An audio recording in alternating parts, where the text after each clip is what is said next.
Alors, bonjour à tous. Donc aujourd'hui, on va parler de la formation des combustibles fossiles et plus particulièrement de l'exemple du charbon.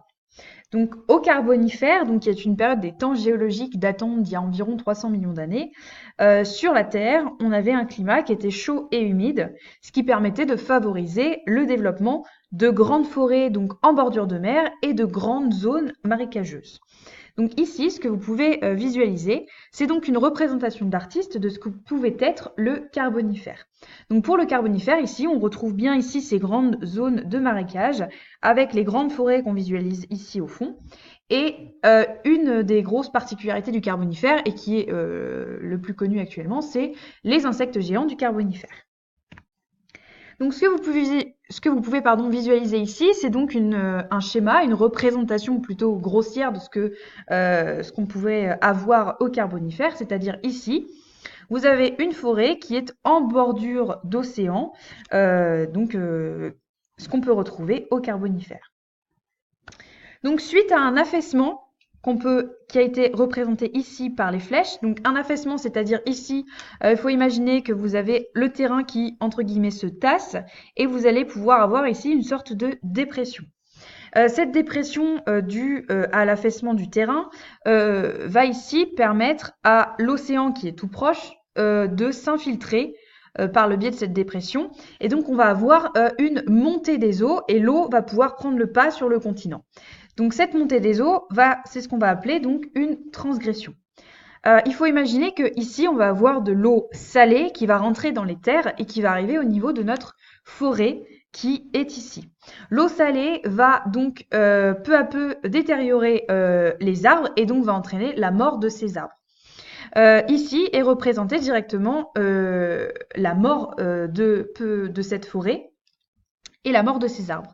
Donc on va avoir un dépôt ici de végétaux morts qui va s'accumuler à ce niveau-là, c'est-à-dire entre la zone océan et continent. Donc, tous ces dépôts de végétaux morts vont être recouverts par des dépôts sédimentaires, donc qui ont été représentés sur ce schéma par une couche en vert.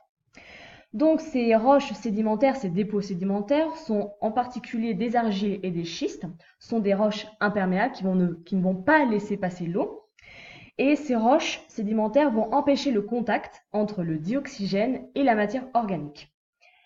Donc, en temps normal, les décomposeurs, donc ceux qui vont consommer la matière organique morte, vont dégrader cette matière organique en présence de dioxygène. Or, ici, étant donné que la couche imperméable, donc représentée par cette couche de sédiments, empêche le contact entre le dioxygène et la matière organique, ces décomposants ne vont pas pouvoir dégrader cette matière organique et de ce fait, elle va être préservée.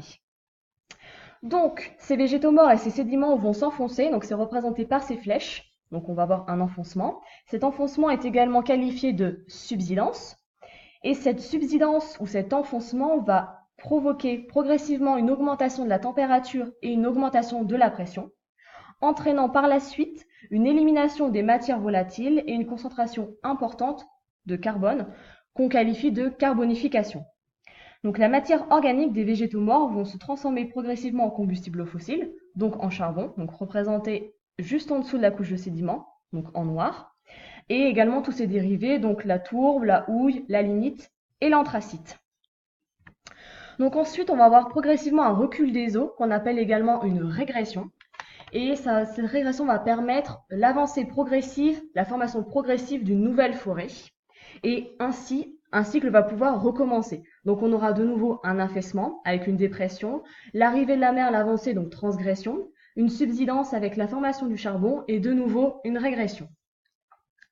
Donc ici, pour conclure, on peut dire que le charbon, donc qui est une roche combustible, s'est formé par accumulation et surtout par conservation de la matière organique qui a été produite par des végétaux il y a des millions d'années.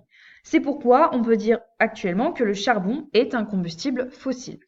Ensuite, l'ensemble de ces dépôts de charbon va former ce qu'on appelle un gisement. Les gisements vont pouvoir être exploitables à des fins industrielles ou pour un usage domestique. Ce qu'il faut noter, c'est qu'il y aura également des conséquences de l'utilisation de ce charbon, mais ce sera plutôt développé dans une autre partie. Voilà, j'espère que cette vidéo a été très intéressante pour vous et très instructive, et bon courage.